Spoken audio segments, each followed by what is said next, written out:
que hay una gran diferencia entre todas las cosmovisiones míticas y la cosmovisión con su negación. Pero cuando estamos hablando en serio de mitos, tenemos que pensar en lo mítico como algo que existe para esa cultura. Y bueno, al perder ese lugar central se perdió el ser humano, eso es lo que yo siento. La desacralización, la pérdida del vínculo con lo sagrado y la negación de lo sagrado. Para pensar de una manera racionalista, nos tienen que mandar a la escuela, nos tienen que mandar después al secundario, o sea, tienen que machacarnos la mente, modelarnos la mente con herramientas insistentemente durante años. Si no es así, el ser humano no piensa de esa manera. Hola, bienvenidos a todos a la comunidad esotérica, un podcast destinado para el estudio y la práctica del esoterismo, del ocultismo, de diferentes filosofías y religiones. Soy Michelle, este es el podcast número 5 y en esta ocasión un invitado muy especial, él es Diego Ruggeri. Él ha estudiado y ha recorrido el camino mitológico de diferentes culturas y de otros territorios también, y humanidades muy antiguas. Los invito a quedarse, a que se suscriban al canal. Bueno, Michelle, antes que nada, gracias por invitarme. Y bueno, es como una larga historia, fue como un camino de descubrimiento en mi vida. Llegar a esto, desde chico me gustaba escribir, me fui inclinando por la poesía y me fueron llamando los mundos pasados. Siempre en la cuestión, digamos, de los seres sobrenaturales, de las leyendas, de los mitos. Como que cada vez que tenía un encuentro con eso a través de algún libro que encontraba, porque por otra parte yo soy librero, yo tengo una librería de libros usados en Buenos Aires. Y bueno, comprar y vender libros usados también es una actividad que, digamos, es favorable al tema del descubrimiento, a el mito y la leyenda del pasado, y a integrar ambas cosas. Y por otro lado, la poesía tiene esto del sonido, de que uno lee un poema en silencio y algo le suena en el oído y dice, pero esto sería mejor, sería más lindo, sería más bello y más pleno leído en voz alta. Entonces es como que se fue unificando todo eso y llegué a narrar en vivo mitos y leyendas, integrando toda esta cuestión de la belleza de la palabra y de la historia significativa por mi cuenta, digamos, pero lo descubrí investigando el pasado de la humanidad, y los antiguos narradores de historias le daban mucha importancia al sonido de las palabras. Bueno, justamente para hoy, no sabía ni siquiera si lo iba a mencionar, pero para hoy me traje esta remera que me compró mi hermano en Grecia. Lo que dice acá arriba en el alfabeto griego es la Odisea de Homero. Okay. Y lo que tiene acá escrito son los primeros 5 versos de la Odisea. Entonces Homero fue representante de todos los narradores, de todos los poetas narradores de historias y de mitos. Cantaba y en verso las historias legendarias de su pueblo. Lo que hiciste fue inspirarte tal vez en estas personas antiguas que llegaron a movilizar algo interno tuyo. Exactamente. Y dijiste, bueno, es por acá, es donde yo encuentro que brillo, y que aparte esto se puede contagiar a las personas que se unan a este sentimiento que vos estás teniendo. Ahora, dentro de la mitología, ¿por qué elegís la mitología? ¿Qué movió dentro tuyo? ¿Qué fibras movió? Bueno, qué buena pregunta. Es como, bueno, quizá más que una fibra, digamos, pongamos el ejemplo de una cuerda de un instrumento, ¿no? Sí. Es como que yo al leer esas cosas, al tener contacto con esas, por medio de un libro que me narraba, por ejemplo, mitos irlandeses, mitos de aborígenes de Australia. Estoy como recordando los primeros que leí, ¿no? Era como que pulsaban una cuerda dentro mío que vibraba como si uno fuera un arpa, digamos. Mi nombre artístico es el arpa errante, mi nombre es Diego Ruggeri, mi nombre artístico es el arpa errante, y claro, despertaba cosas muy profundas. Después ya uno elaborando muchísimo más y digamos, con un camino recorrido, ya es como que uno yo lo puedo racionalizar como el tema del contacto con las fuentes mismas de lo que somos. Ya no es algo no individual, sino del ser humano como tal. Las fuentes de lo que realmente somos. Yo lo que siento es que en los mitos, en las cosmovisiones míticas, está la fuente de lo que realmente somos. Está nuestra identidad, que hoy se está como diluyendo, está como perdida con la civilización moderna. Yo lo siento así, por lo que veníamos hablando, no soy el único. Y los mitos de todos los pueblos, y esto para mí es muy importante, nos pueden devolver eso. Digamos, como que es un espejo en el que nos podemos reconocer. Pero nuestra vida cotidiana nos distancia de eso todo el tiempo. Entonces no es tan fácil el camino de reconocerse en los mitos. Es también entender y que vos nos compartas esta cosmovisión con respecto a los mitos. ¿Por qué es tan importante en este momento de la humanidad empezar a compartir las historias mitológicas de esos pueblos, sus creencias, su espiritualidad, también en cómo ellos se relacionaban con la naturaleza, con la madre tierra, entre los seres humanos mismos, con los animales? ¿Por qué o para qué nos deberíamos acercar a las historias mitológicas en este momento? Para hacernos reflexionar. Claro. Bueno, yo creo que por aquello a lo que apuntaba recién, de que ahí están las fuentes de lo que somos. Las cosmovisiones míticas tienen en común. Es curioso porque, por ejemplo, las cosmovisiones míticas vienen de todas partes del mundo, ¿no? Del ser humano en el pasado, pero en todas partes donde habitó y habita. Es que hay una gran diferencia entre todas las cosmovisiones míticas y la cosmovisión de la civilización moderna, que es el materialismo de esta última, con su negación de la realidad espiritual, por ejemplo, de la vida después de la muerte, por ejemplo, de la existencia de seres espirituales y divinos, de nuestra misma participación en esa doble naturaleza, material y espiritual. Entonces, el tema es que esa negación hoy tiene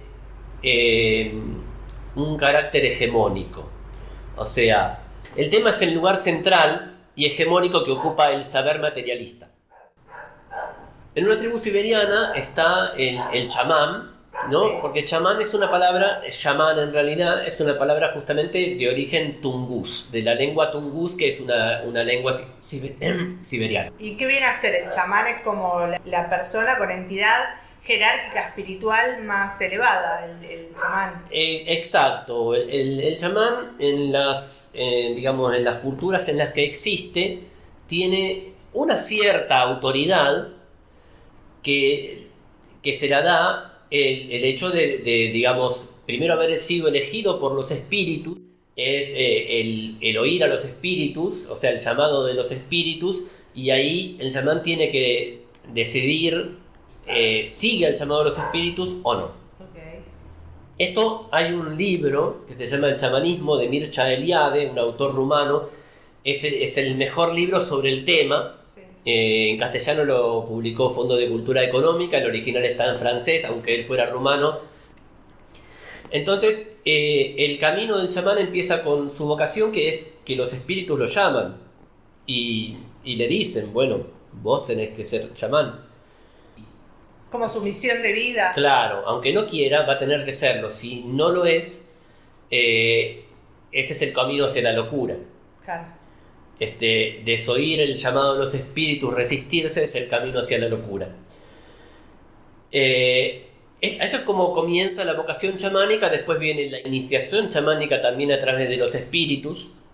Es un viaje por el mundo espiritual en el cual los espíritus inician al chamán haciéndolo morir y volver a nacer en otras, digamos, en otros planos, llamémoslo. Sí. Y después lo reintegran, lo reconstruyen espiritualmente e incluso y con nuevos materiales. Entra el lenguaje ambiguo de los mitos.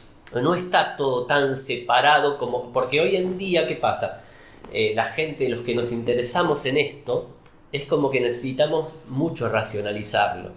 Claro. Entonces, por ejemplo... ¿Eso es un error o no? Eso es un error, eso es algo que nos distancia de los mitos. Exacto. Parecido a cómo son los sueños. Cuando uno sueña muchas veces, después no lo puede contar. Claro. Dice, uy, esto fue tan claro como pasó en el sueño y no lo puedo contar, no lo puedo...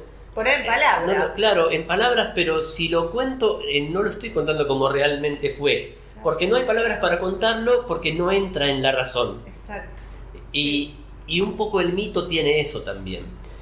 Entonces, por ejemplo, o sea, es como que uno dice, bueno, en este mundo espiritual donde los espíritus inician al chamán, lo cortan en pedacitos y le meten gemas en su cuerpo, bueno, pero ellos te lo dicen como que son gemas reales que tiene en su cuerpo. O sea, en el relato chamánico no te dice que lo cortan en pedacitos espiritualmente, lo cortan en rodajas de verdad y después lo reconstruyen y lo reviven y le cambian, por ejemplo, sus huesos por huesos que están hechos de una materia que viene del mundo espiritual.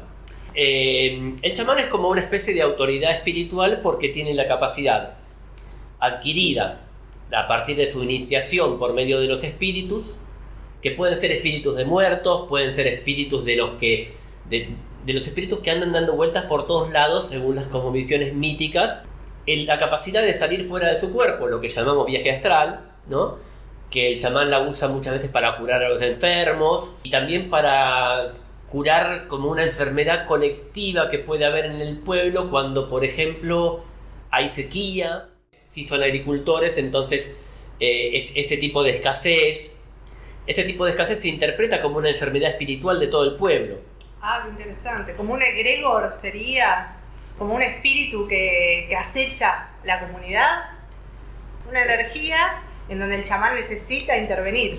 Podría ser, sí, podría ser porque podría ser, claro, como un exorcismo colectivo. Claro. Sí, una curación colectiva espiritual, porque en general las cosmovisiones antiguas interpretan toda catástrofe natural o escasez, sequía, inundación, terremoto, como algo de origen espiritual que en muchos casos es un castigo divino. Claro. Eso depende de cada cultura, pero sí para encontrar el equilibrio, para purificar, ¿no? En general se hace una serie de rituales. ¿A qué íbamos? A que tenemos un personaje que tiene una autoridad, no necesariamente es la única autoridad, pero que tiene una autoridad sobre la comunidad basada en su conocimiento del mundo espiritual y en su capacidad de actuar sobre el mundo espiritual y resolver los problemas que están entre el mundo material y el espiritual. Había dicho, por ejemplo, los pueblos siberianos y el antiguo Egipto. Y en el antiguo Egipto pasa lo mismo. El sacerdote es una de las autoridades más importantes. Porque en general mucha gente oyó hablar de los sacerdotes de Amón, que son como, en un momento fue la casta más poderosa.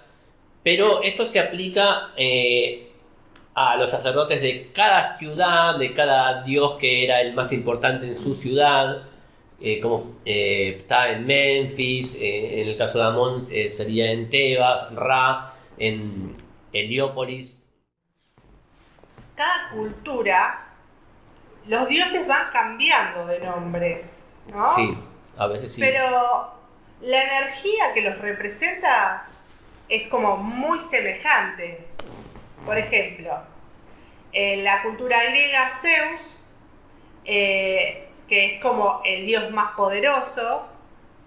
También en los vikingos, que es Odín, que también es como el más poderoso y tiene esa energía, se empieza como a asemejar, más allá que cuentan diferentes cosas, pero tienen una concordancia y algo en común entre los dioses. Después también, por ejemplo, las diosas femeninas, ¿no? La diosa de la fertilidad, de la abundancia, de la cosecha.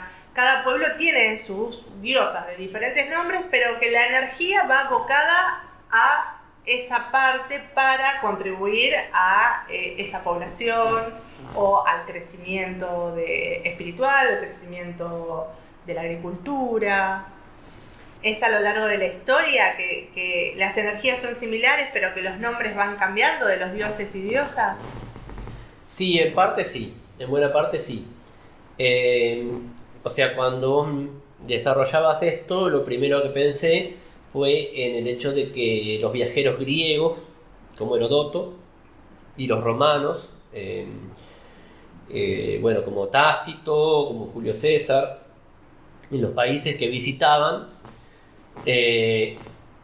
nombraban, por ejemplo, bueno, cuando Herodoto visitó Egipto, el dios Tot lo identificó con Hermes. Porque tienen varias cosas en común. Ambos son los dioses de la palabra.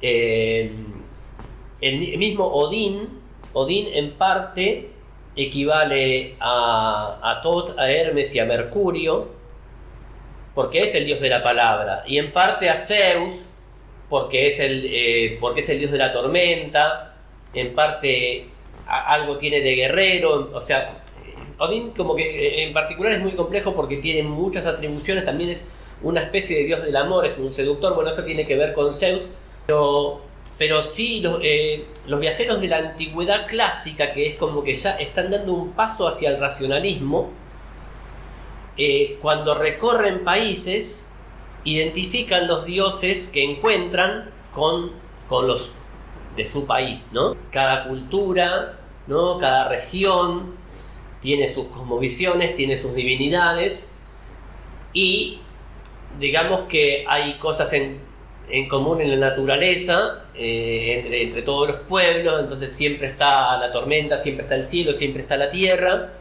y por ejemplo coincide en casi todos los casos que la divinidad del cielo es masculina y la de la tierra es femenina, con la excepción de Egipto. Y Nut es la madre y Geb es el padre de Osiris, Isis, Neftis, Set, que es el enemigo, y un quinto puede ser Horus, puede ser Anubis, eso va cambiando con el tiempo. Digamos, yo lo que apunto es una comprensión de la mitología, pero el conocimiento enciclopédico es otra cosa. Y esto me importa, no es lo que me preguntaste, pero no hay que confundirse, porque en el mundo de hoy hay mucha gente, no digo que esté mal porque está bueno, pero que apunta a conocer enciclopédicamente las mitologías, a saberse los nombres de todos los dioses, y eso no es entenderlas. Eso está buenísimo.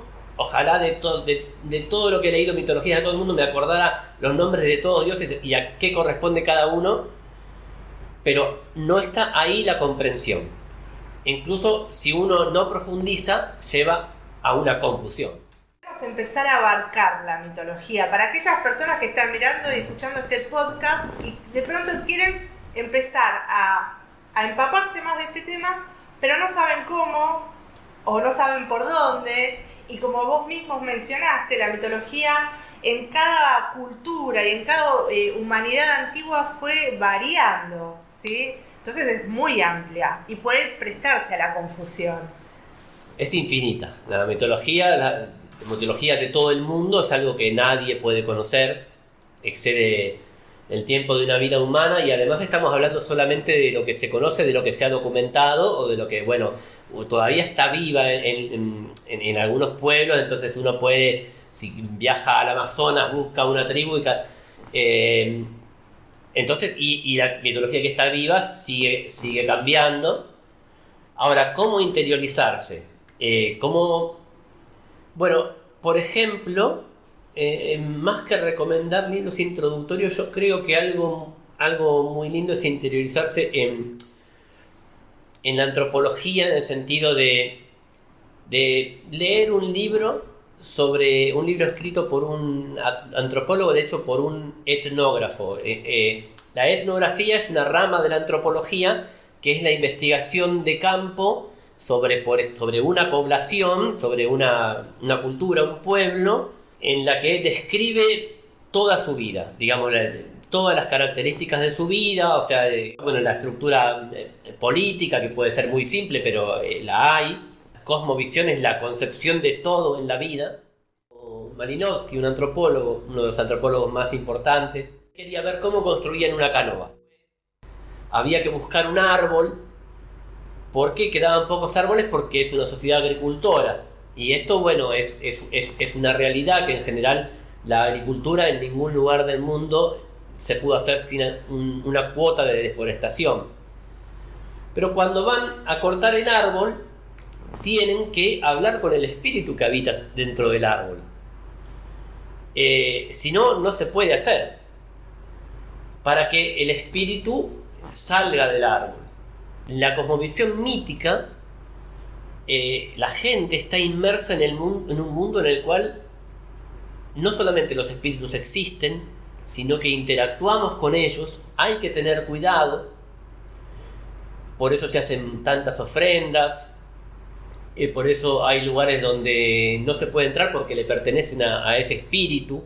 Digamos, andar con cuidado por la naturaleza, no solamente por los peligros naturales, como puede ser una mordedura de serpiente, sino por los peligros espirituales. Una vez estaba en una librería, abrí un librito que estaba en inglés, que era un viaje al Amazonas, y hojeé así y leí que el tipo llegaba a un punto del Amazonas y se encontraba con un indígena, era como un puerto, y entonces le preguntaba, bueno, en el tramo siguiente que hacemos, ¿hay jaguares, hay serpientes? Le dice.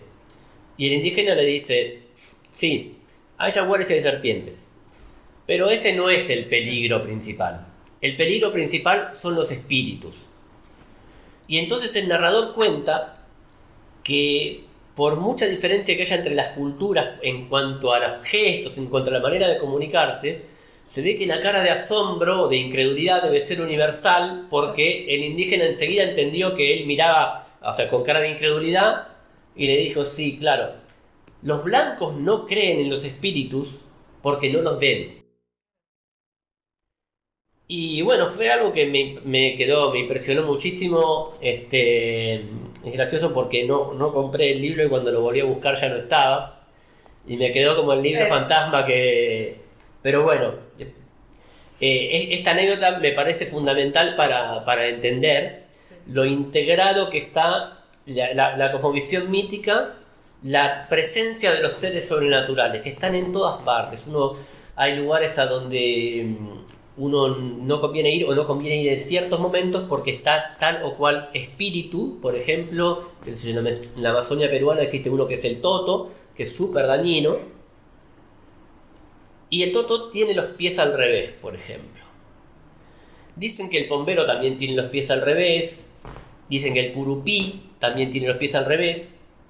Y esto, bueno, es todo el mismo continente y uno puede pensar, bueno, se difundió la idea, está bien, eso pasa. No es que eso no pase en las mitologías. Pero el yeti tiene los pies al revés también. El yeti en el Tíbet, el yeti es el que llamamos el abominable hombre de las nieves, que se volvió un ícono de la cultura popular, interpretación de la cultura popular moderna sobre los seres míticos. Claro. El yeti existe, porque que sea mítico no quiere decir que no existe. Claro. Hoy se dice es un mito, quiere decir que eso no existe, pero eso también es del habla popular, no lo juzgo, pero cuando estamos hablando en serio de mitos, tenemos que pensar en lo mítico como algo que existe para esa cultura. El sueño es una manifestación espiritual porque al dormir, en el momento de dormirnos, el espíritu sale del cuerpo y empieza a recorrer, a dar vueltas por ahí. Y se encuentra con seres del mundo espiritual. Eso está incluso en el Evangelio, cuando a María o a José un ángel le anuncia que va a nacer Jesús. Lo cual es digamos, está en la leyenda de muchísimos personajes importantes, sobre todo lo que podríamos llamar reformadores religiosos o grandes reyes, que fueron muy importantes. Buda, Zoroastro, claro, que a la madre se le aparece algún ente espiritual muy poderoso, muy importante, y le anuncia que va a tener un hijo y que su hijo no va a ser cualquiera. Va a ser Jesús, va a ser Zoroastro, va a ser Buda, va a ser Ashoka, no sé, Ramakrishna en la India. Entonces sale nuestro espíritu y empieza a dar vueltas por el mundo espiritual y se encuentra, incluso esto lo hacen mucho los cazadores. Los cazadores indígenas muchas veces saben dónde va a estar la presa porque la vieron en sueños. O hay alguien, un brujo, un chamán en la tribu que tiene el vínculo con el espíritu de ese animal. Por ejemplo, no sé, vamos a hablar de acá América, el jabalí americano, el pecarí. ¿Querés cazar un pecarí? Vas y le preguntas a ese que es el que tiene el contacto con el espíritu de ese animal, que a su vez es protector. O sea, él regula la cantidad de ejemplares que pueden ser cazados. Si te dice dónde hay uno, es porque hay suficientes. No estás poniendo en peligro la especie. Una manera en que la mitología regula, digamos, la ecología, la preservación del ambiente, que además es necesaria para la supervivencia de ese pueblo. No es tanto que los indígenas sean ecologistas y ambientalistas en el sentido moderno. Es que su cosmovisión es preservadora. Porque de hecho no lo vemos como nada ecológico quemar bosques para sembrar, y sin embargo muchos indígenas americanos lo hacían. También mismo el sacrificio de animales para darlos como ofrendas también, que supongo que debe haber también ahí un permiso espiritual para que el animal se ofrende, para que ese espíritu de ese animal se ofrende, ese cuerpo, para requerir lluvia o para alguna otra atributo que hiciera falta. Claro, el del sacrificio igual hay que separar, porque muchas veces el sacrificio en el que uno piensa lo hacen los pastores. O sea, que ellos tienen un rebaño. El rebaño ya se sabe que es abundante, si no, no van a sacrificar uno. En general, los cazadores es más raro que hagan sacrificios, pero además se confunde porque en la mayoría de los casos, o en general creo que en los casos de los cazadores, siempre el animal sacrificado después era comido. O sea que la única diferencia con la caza de un animal para comerlo es el sentido de sacralidad que hay en el sacrificio. Nada más. No están matando a un animal que no se vayan a comer. Que los pueblos pastores capaz que sí, porque a veces en algunos casos había algún animal que lo quemaban, entonces después no se lo podían comer, y que era ofrecido a una divinidad. Pero en el caso de los cazadores está integrado a la práctica de la caza. Y bueno, en el norte argentino está el mismo coquena, el conocido coquena, que es un protector de los animales. Estos protectores, que en general están en el bosque, el cazador sabe que no puede pasarse porque va a recibir un castigo. Son espíritus, estos dioses, digamos, acá viene como esa discusión de la moral, de que si uno lo hace por interés y no lo hace por interés. En general los pueblos antiguos tenían una importante conciencia no del castigo, de lo que les podía pasar si se mandaban una. Vos nombraste que era muy importante saber los nombres de los espíritus. Ah, claro, sí. ¿Cuál es la importancia? ¿Qué pasa cuando uno sabe el nombre? Y en el caso de ¿cómo haces para preguntarle o sacarle a un espíritu ese nombre? O también puede pasar en invocaciones, ¿no? Claro. Que hay personas que trabajan ya un poco más elevado. Pero bueno, primero la importancia de saber el nombre de un espíritu. Bueno, yo creo que para decirte cómo sacarle el nombre a un espíritu, yo debería ser lo que no soy, que es un maestro espiritual o un chamán. En el libro que estoy leyendo ahora, estoy leyendo un libro sobre la magia en el Antiguo Egipto. Y son 3 tomos, de los cuales no tengo el tercero, por desgracia. El tercero igual son las fotografías de los textos jeroglíficos. El segundo son los conjuros traducidos al francés, es un libro está en francés. Y el primero es la teoría. Estoy por el segundo. En el primero el tipo explica que el nombre secreto de los dioses, porque los dioses de Egipto tenían un nombre secreto, de ahí viene la historia de cuando Isis hace todos sus trucos, la única vez que Isis en ese mito, solamente en ese, viene a ser el trickster, el burlador, que hace una estratagema para, digamos, lograr que alguien haga algo contra su voluntad para sacarle algo que da poder, ¿no? La mayoría de los mitos del origen del fuego son del tipo del burlador. El fuego es una cosa que he encontrado hasta ahora en todos los mitos del origen del fuego que leí, que el fuego siempre lo tiene algún ser más poderoso y algún humano de la época primordial, o semi-humano, no tan humano, medio dios, como Prometeo, como Maui, como Quarají en el caso de los guaraníes, consigue cómo robárselo al que lo tiene. Aunque también hay mitos donde lo dan voluntariamente.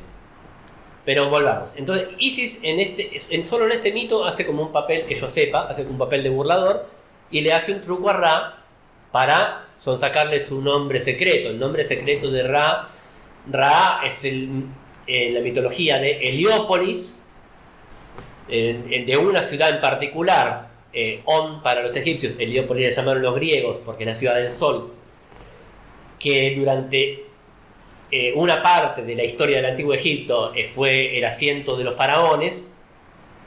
Es el más poderoso, el creador del mundo, es el sol.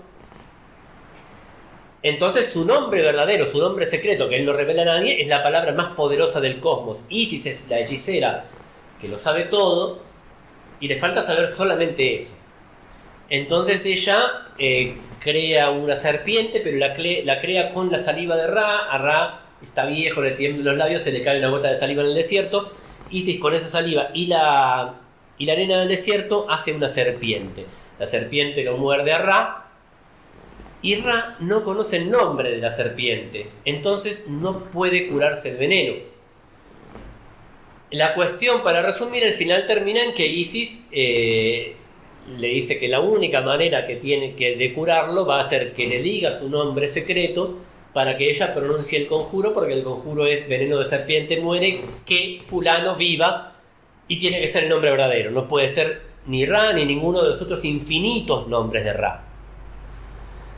Ahora, según el tipo, esa es la historia. Bueno, finalmente Ra le cede a Isis ese poder y que da como una imagen un poco de Isis que no es la que está en general. Isis es una divinidad protectora, maternal. Diego, y como para ir también un poco aproximándonos al final de este podcast, con respecto a la muerte, como para también centrarnos un poquito sé que es un tema también muy amplio, que se pueden decir un montón de cosas, cada cultura, sí, cada mitología tiene sus entidades, sus dioses del inframundo. Y viéndolo también en comparativa, ¿no? La muerte para los antiguos era el traspaso a otra vida, entonces también en esta misma se preparaban, sí, sin quitarle importancia, y hoy en día, por lo menos en nuestra sociedad actual, en la que estamos viviendo nosotros dos hoy, la padece, la sufre, no la puede llegar a transformar, que es la idea creo que todos tenemos acá de transformarla, el hecho de desencarnar o también de entender que otra persona pasó a la otra dimensión.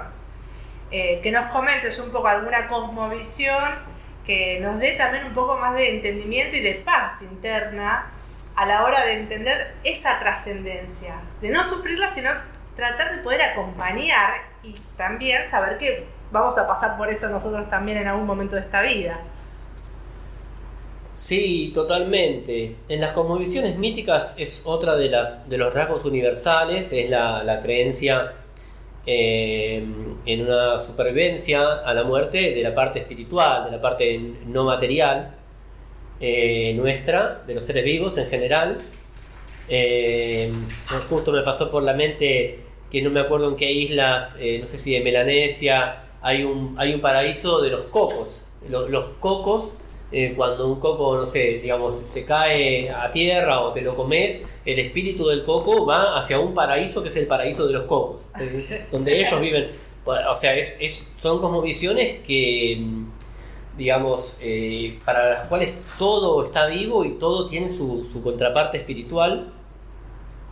Y en cuanto a nuestra muerte, creo que está bueno hacer un resumen de algo que es universal, que es cómo se concibe la dualidad del cuerpo-espíritu.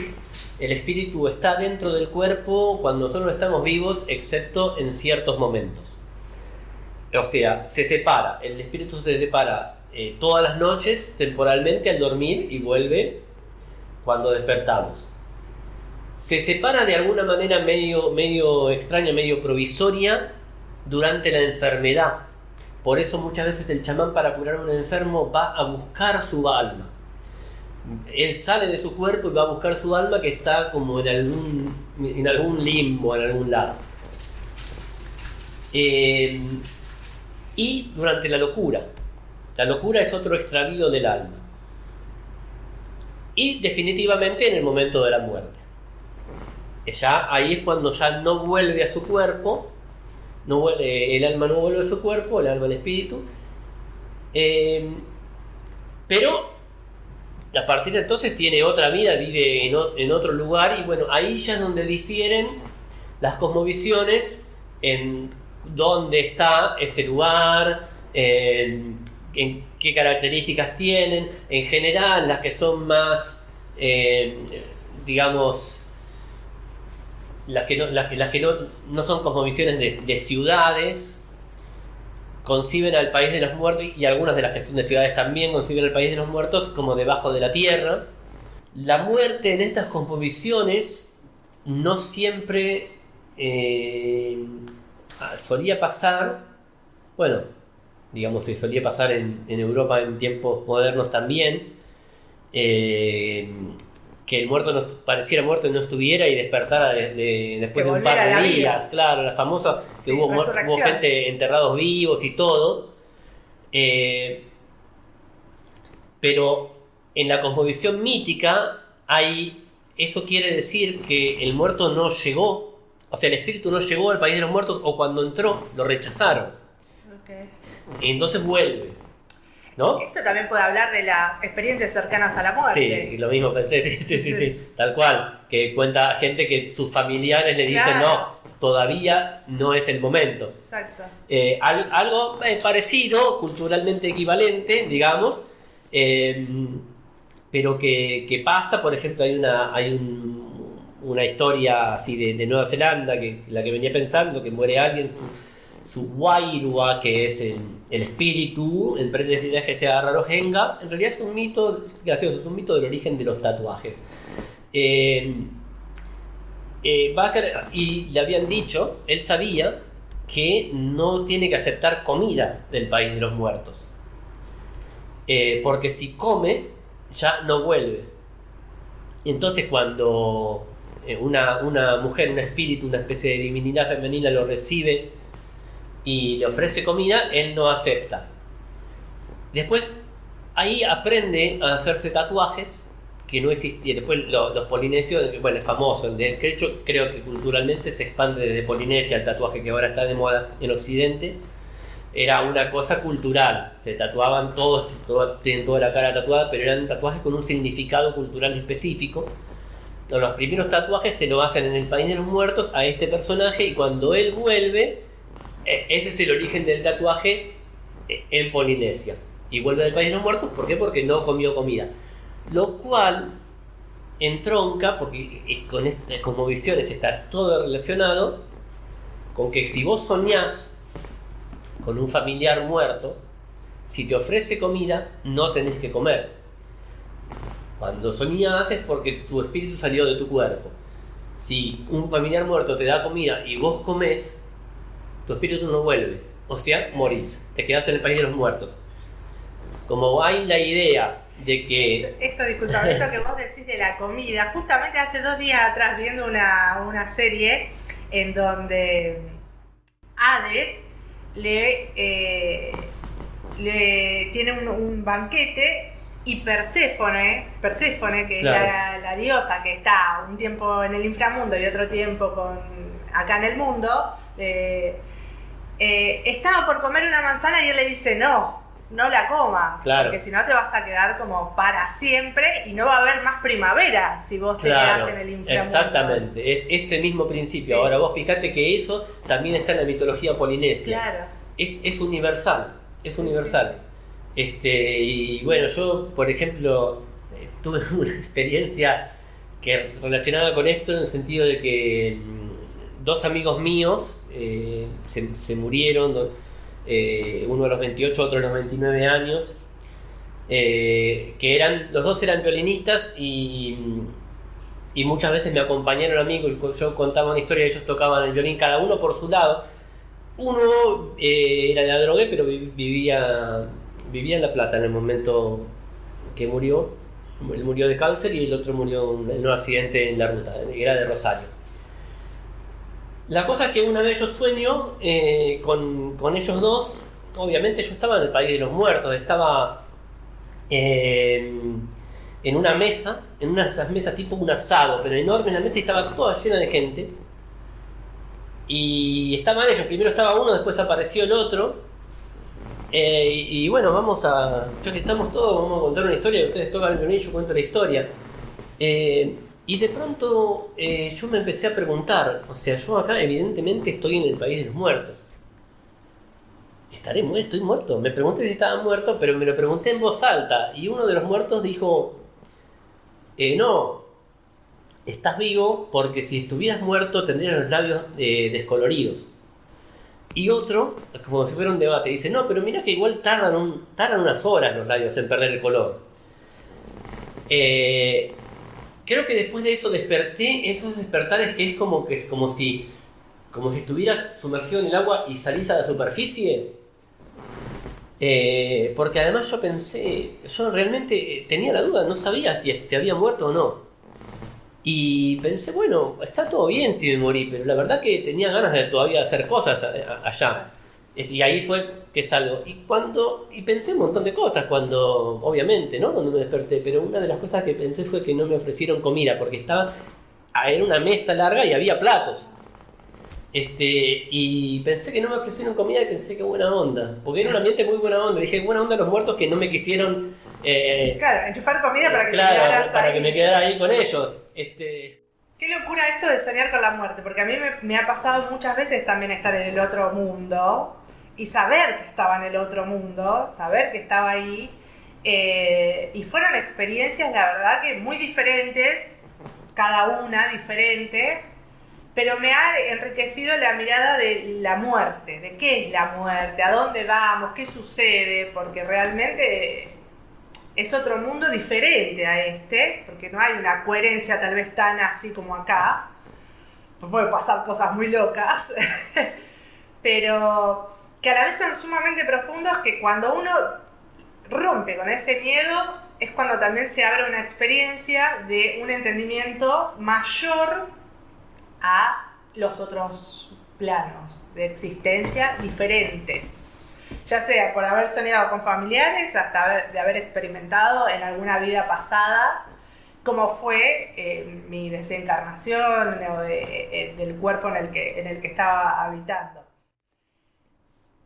¿Vos crees que nos estamos acercando a una mirada más amplia los seres humanos en este momento a todo lo que estuvimos hablando? ¿Es alentadora tu mirada o es un poco más neutra, como dijiste? Y en cuanto a la sociedad, yo no, la verdad que no soy muy optimista.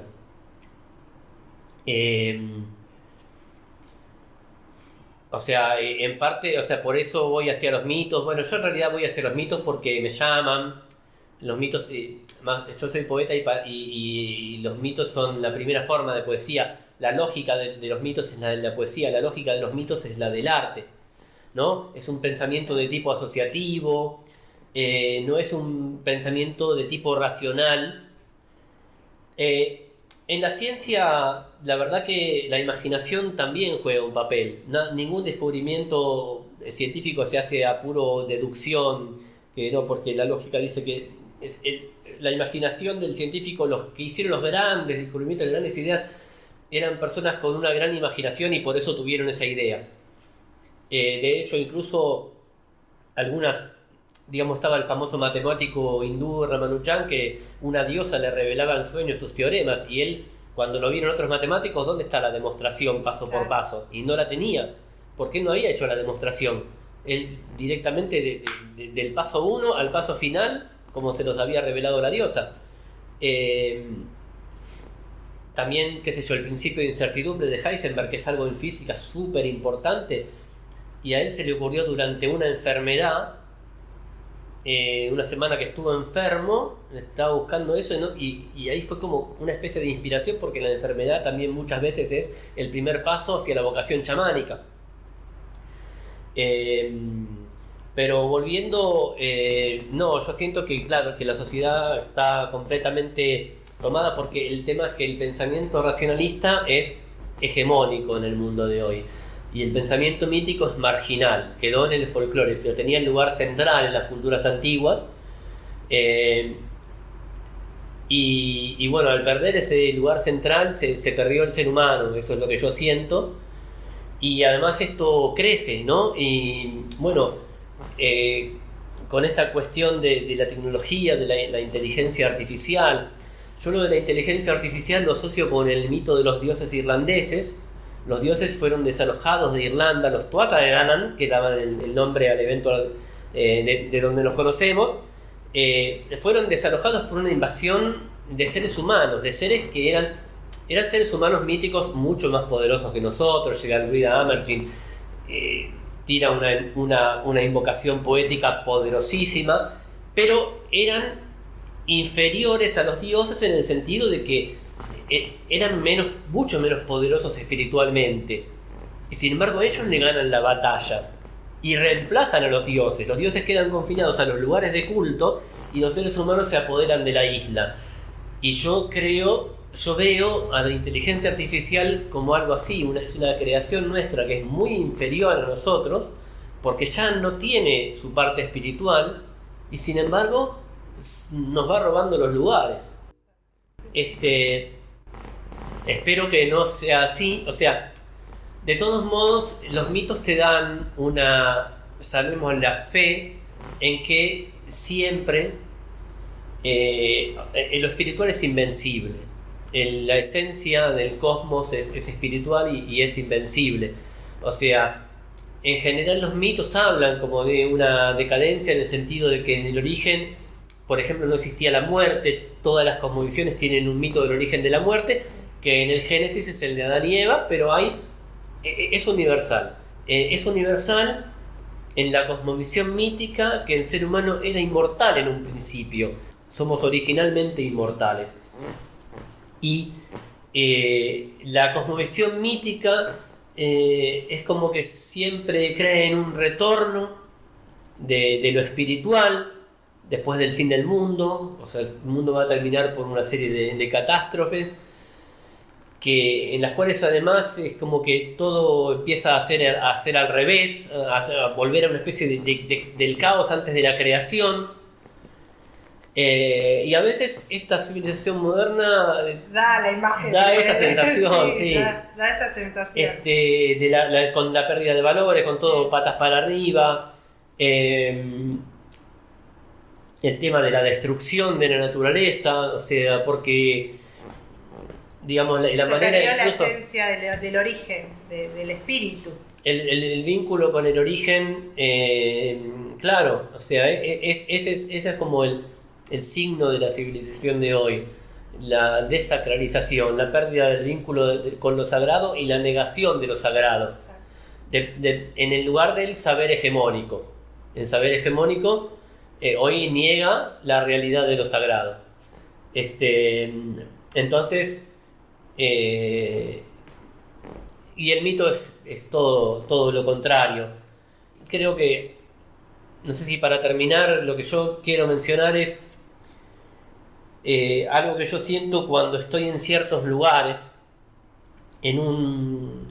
La última vez que me pasó fue en Córdoba, en un lugar al que no se llega por el transporte público. Hay que salir para ver a los cóndores. Los cóndores salen a las 8 de la mañana. Hay que salir para llegar a las 8. Ahí ves cuando salen los cóndores. Pero la ascensión hacia el lugar, no hacia las condoreras, porque eso no, digamos que creo que hay que tener, digamos, los aparejos para llegar y haber practicado escalada, pero hasta un lugar de donde los ves por una vertiente, donde te pinchan todas las zarzamoras del universo, volvés con un montón de cicatrices o se te rompe la ropa, pero es una ascensión hermosa, es un lugar que además como que no parece las sierras de Córdoba, no es solamente sierra, pasto, están llenos de flores coloridas y ya parece como el Amazonas. Hay unos colibríes por todos lados hermosos, el río, ¿no? Bajando de piedra en piedra, entre el río, las piedras, las plantas, las flores, los colibríes y la ascensión. Yo tenía la sensación, yo sentía la presencia de los dioses. Sentía la presencia de los dioses y sentía que estaba en el lugar donde fue creado el mundo. Y ahí es donde más puedo entender. También tengo que mencionar, no por digamos, no por subestimarlos a los dos amigos que iban conmigo, pero lo tengo que mencionar porque es la realidad. Yo se los comentaba y no sentían eso. Creo que haber intencionalmente empapado yo mismo tanto de mitos y tanto de cosmovisión antigua me hizo llegar a eso, que en el mundo de hoy no es tan fácil, de sentir en ese lugar la presencia de los dioses, sentir que ahí fue creado el mundo y entender a los pueblos míticos por medio de lo que estaba sintiendo. O sea, realmente yo no podía evitar, yo no estaba tratando de sentir eso, no podía evitarlo. Qué experiencia tan bella, mágica. Claro, y porque ahí me ponía en el lugar y decía, claro, por esto, así, o sea, el pueblo que vive acá, que nace acá, que crece acá y se forma de esta manera, todo se lo transmite. No tenés ni siquiera que ver nada. Claro. Hay una energía que te transmite eso. Claro. Mil gracias por haber participado, por haber compartido todo tu saber, tu experiencia, y también por ser parte también de querer compartir a las personas otra forma de ver que ha quedado tan en el olvido y que creo que es tan necesario volver para conectarnos entre todos, conectarnos con nosotros entre los seres humanos, ser más empáticos, entender la vida, entender la muerte, entender muchas cosas que tal vez no se puedan explicar con palabras, como decís vos, que es más bien experiencia. ¿Y alguna palabra, algo más que quieras decirle a las personas que se quedaron hasta este momento en la charla? Algo que le quieras compartir y dejarnos tus redes sociales. Gracias por este espacio, además por la charla tan interesante, digamos, apuntando porque apuntaste directamente. Yo puedo hablar muchas cosas de mitología, pero apuntaste al mensaje que la mitología tiene para el ser humano de hoy, en la situación en la que estamos, que no es fácil de ver porque la civilización materialista te consume con sus exigencias. Entonces es como que hay que tener las necesidades básicas cubiertas y un poco de tiempo para poder, aunque sea percibir, bueno, pero nos está faltando algo, tenemos un hueco, un vacío en algo que me parece que es la esencia de lo que somos. Entonces simplemente el mensaje, bueno, es digamos, prestarle atención, darle un lugar a nuestra vida, al mito, si se quiere, investigar estas cosmovisiones, tratar de pasar por arriba de los intermediarios, de los que de los que te hacen una teoría e ir directamente a los que los pueblos te cuenten sus mitos. Y para eso sirven mucho los libros de antropología, un libro sobre los indígenas, no sé, por nombrar, un libro sobre los guaraníes, sobre el sayoreo del Chaco Boreal, que hay uno muy bueno. Tratar de interiorizarse en eso y el arte es, digamos, el arte tiene la misma lógica, el mismo pensamiento que el mito. Quizá no habla del pasado, quizá no describe cómo es el mundo, no nos habla de los espíritus que nos esperan en el bosque, pero aquello que engendra el arte, y no solo que lo engendra, sino que lo modela, el trabajo del artista, esa famosa inspiración, es la misma forma de pensar, el mismo pensamiento del mito, que es la naturaleza humana, es lo que corresponde a la naturaleza humana. Para pensar de una manera racionalista, nos tienen que mandar a la escuela, nos tienen que mandar después al secundario, o sea, tienen que machacarnos la mente, modelarnos la mente con herramientas insistentemente durante años.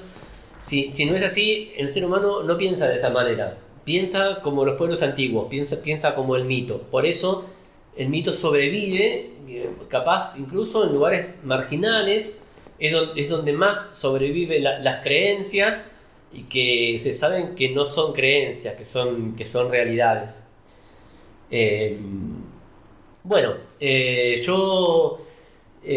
Mi misión en la vida, porque la siento como una misión, es contar estas historias antiguas y compartirlas con la gente en los lugares donde me presento a actuar.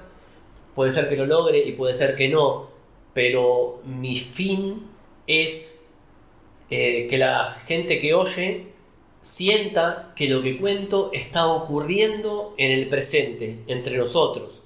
Que está Isis frente a Ra tratando de sonsacarle su nombre secreto, que está Maui echando los lazos para amansar al sol.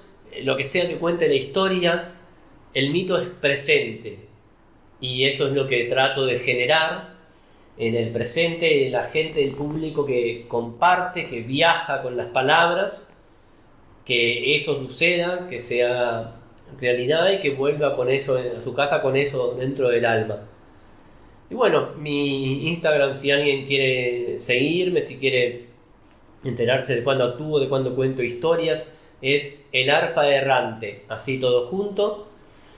Tengo un canal de YouTube, pero hace años que no subo videos, pero ahí hay muestras de mi trabajo. Hay una muy bien filmada que cuento un medio minuto de cada historia, que es la última que subí.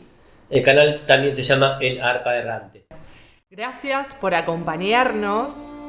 Recuerden suscribirse al canal, darle like y compartirlo.